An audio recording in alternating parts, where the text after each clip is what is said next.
आपण तव्यातला ओला जवळा बनवणार आहोत। हे बघा, ओला जवळा मी निवडून असा न ह्या प्लास्टिकच्या टोपलीमध्ये ठेवला आहे, म्हणजे जे पण एक्स्ट्राचं पाणी असेल ते निघून जाईल। ओला जवळा बनवण्यासाठी गॅसवर आपण हा पॅन ठेवला आहे। 2 ते 3 टेबलस्पून एवढं तेल घेणार आहोत।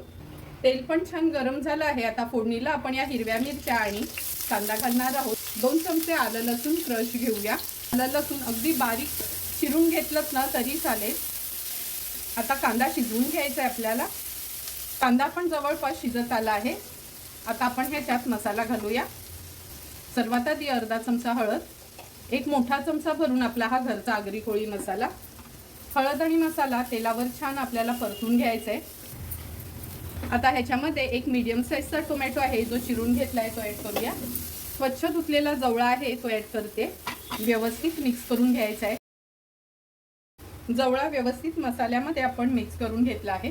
आता चवीप्रमाणे मीठ ॲड करूया आणि 1 ते 2 कोकमाची टापं घालायची आहे।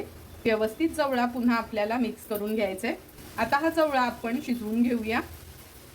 7 ते 8 मिनिटं झालेत। आपण थोडा थोडा करून असा हा जवळा तळून घेतला आहे। थोडीशी कोथिंबीर घालते आणि झटपट असं भाकरी सोबत खाण्याकरता आपला जवळा तयार आहे।